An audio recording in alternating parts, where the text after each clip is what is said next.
If you're dreaming of becoming a doctor, you've probably been told to check out med schools in China, Russia, maybe even Europe, right? But here's the thing.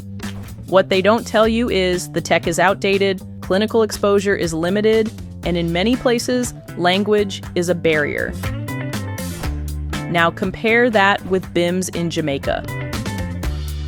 You're studying with US-level curriculum, using actual cadavers and virtual dissection tables powered by Microsoft's HoloLens. That's next-gen anatomy, not just theory on slides.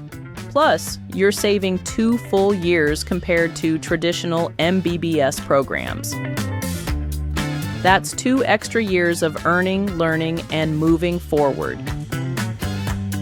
If you're serious about medicine, don't just follow the herd. Choose a med school that's actually built for the future.